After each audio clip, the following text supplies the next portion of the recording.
everybody. It is the second day in a row of a Dr. Holly's Please Read to Me break. And I am at my dad's house. I'm in the garage and I'm like have this precariously sitting on an airplane tail that he's working on. Like, oh, I got this thing all kind of like rigged up. Oh my gosh. This is so crazy. I got this like rigged up. Ooh, Lord have mercy. I thought I had it rigged up, but when I touch it to show y'all the airplane tail, it kind of messed up. Okay, we're gonna just hold it right there. So I'm gonna try to sit in front of the window. So I'm trying to sit in front of the window. So I'm on a stool and everything. Today is the day before the inauguration of President-elect Joe Biden and Vice President-elect Kamala Harris. I'm at my dad's house in the garage, just kind of chilling with him. And I decided to read this book, The Earth Shook, A Persian Tale by Donna Jo Napoli, illustrations by Gabby Swiatkowska. And this is a book that Kristen gave to me. Kristen, oh Lord. Kristen gave to me. And her inscription says, Holly, we all, you, me, your Storytime listeners, the world needs this story. Thank you for all you do. So thank you, Kristen, for giving me this book last week. I absolutely appreciate it. So I'm going to read here. I hope this is enough light. Oh, maybe it's a little better. This is the perfect book to read today on the day before the inauguration. And it really is this book talks about our humanity. So let's give it a listen. The Earth Shook, A Persian Tale by Donna Jo Napoli, illustrations by Gabby Swiatkowska. I'm in a different spot today, so I hope y'all can see the illustrations and whatnot. To the memory of Elvin, with love, admiration, and gratitude, for Sophie, the queen of Pyramidal. I'm not saying it right. Pyramidal. This is a hard book to hold and with both hands too. Welcome to the Read Aloud today. This is about reclaiming our humanity. Good night, my angel. Sleep safe from the danger outside the town walls. Hey, Lacey. Come on in the room, in the classroom for the Read Aloud. The earth shook. Parisa fell from her bed and tumbled out the door. Homes collapsed.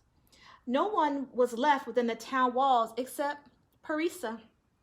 She slipped outside like a frightened whisper.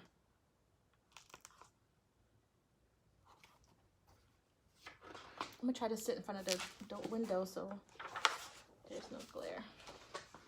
This is crazy. I'm trying to like adjust myself. Saturday, she knocked on the door. Boar answered, hands like grasping vines. You remind me of a hunter who threw spears at me. See these tusks? Run or I'll gore a hole through you.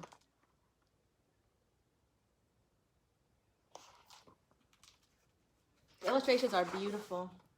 Sunday, she knocked on a door.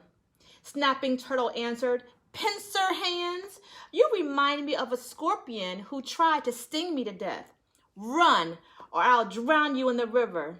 Parisha decided to cover her hands.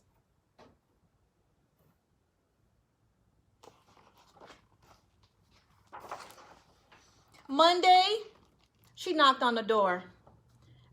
Bear answered, legs like spinning windmills. You remind me of a Shah who chased me down and tied me up. See these claws? Run, or I'll slash you to pieces.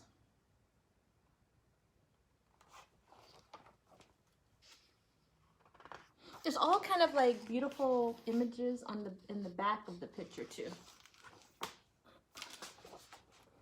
And again, thanks Kristen Asbury for giving me this book.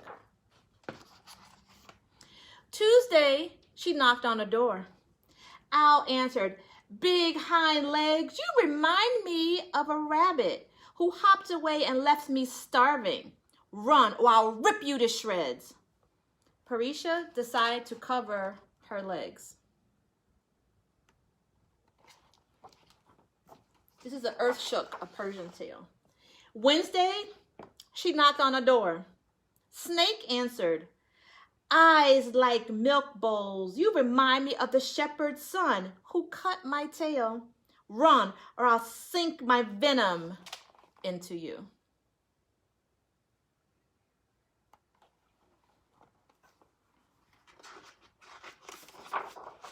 Thursday, she knocked on a door.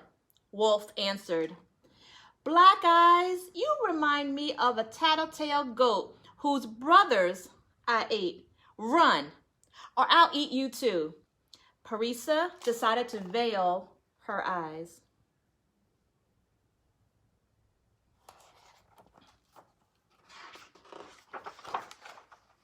Friday, she knocked on the door. Look at this picture. Lion answered, "Roar!" That is a beautiful picture. Both of them. Illustration, I should say. Parisha stood alone in the sun. She sat on her heels and lowered her forehead to the sand. "I'm sick and tired of monsters, girl. I am too. I'm looking for a human being. I am too." But she saw no human beings except herself. "Well, then I'll just be with myself and do what humans do." And do what humans do. That's a word right there. She took off her veil and her gloves and the covering on her legs. Now anyone could see Parisha's light was human and not the moon at sunset or the stars at night. She walked as a human child under the sun.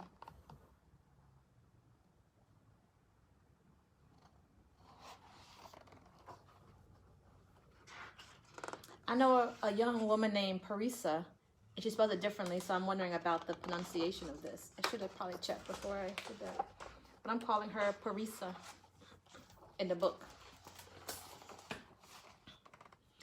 Nobody's thinking of the flowers, Parisa said to herself. Human beings think of flowers. I know I think of flowers. She dug a pool till water filled it from below. She watered the thirsty flowers. Boar's tusks were perfect for digging. He dug another pool beside the first. Snapping turtle basked in it. Oh, Lord.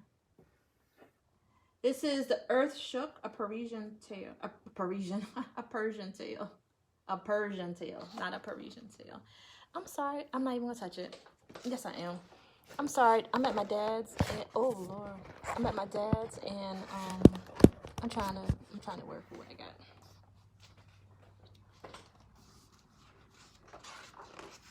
So let's look at this picture again.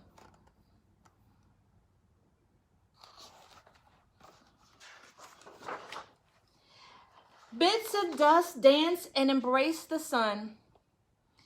It said Parisa to herself. Human beings are not less. She made a drum and danced. Bear paws were perfect for beating on the earth. He patted this way and that. Owl bobbed on a branch, hooting in rhythm. Hey, Katie.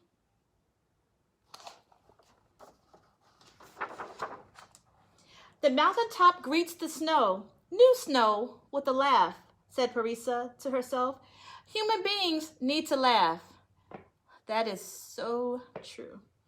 She told herself joke after joke and rolled on the ground laughing. Snake's body was perfect for rolling. Wolf Howl laughed as he rolled too. So all the animals are getting in on the things that humans do. The laughing, the digging, the admiring flowers. Look at this beautiful illustration. Only lion stayed at a distance.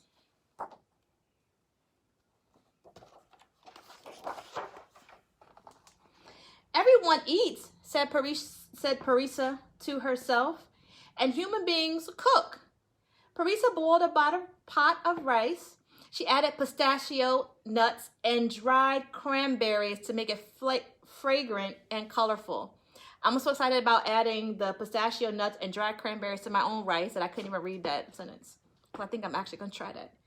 So I'm going to read this page again. Everyone eats, said Parisa to herself, and human beings cook. Parisa boiled a pot of rice. She added pistachio nuts and dried cranberries to make it fragrant and colorful. All the creatures came close, even lion. Parisa shivered with fear.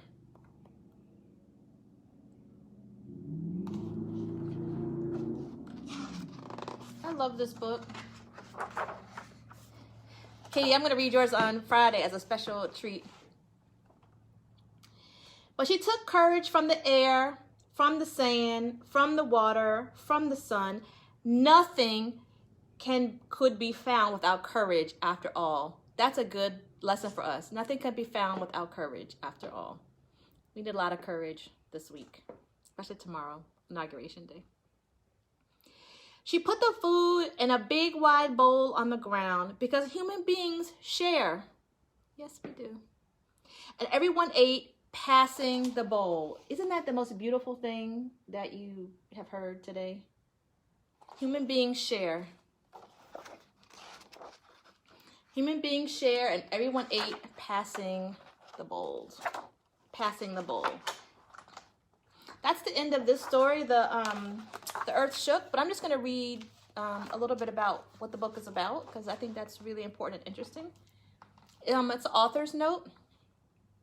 The author says, "Dear reader, on December 26, 2003, a major earthquake struck the city of Bam in Iran. Half the population died immediately or soon thereafter of injuries sustained in the wreckage. Many children were orphaned. This book is a fictional tale of a child orphaned by an earthquake. In Farsi, the language of Iran, the name Parisa means like an angel. The animals in this story are all familiar to Iranian children, from Persian folk tales and traditional literature.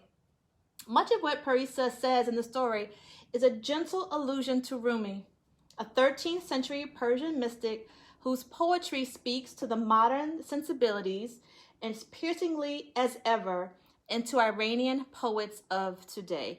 So I just think this is the best gift that I have gotten.